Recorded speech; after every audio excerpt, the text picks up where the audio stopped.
Hey guys, astăzi este un nou update pe Adopt Me și am decis să-l filmez. Azi s-a adăugat eguri, adică animale de Paște. Nu știu ce o să ne pice dinăuntru. Și na. O să revin după ce scot animalul. Hei, deci am deschis ou și mi-a dat un pui de găină.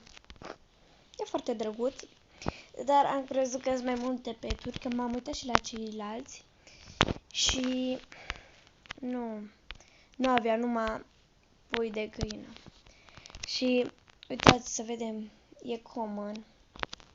Cred că la toată lumea a picat, nu știu. Sper așa.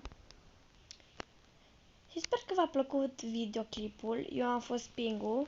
Bye!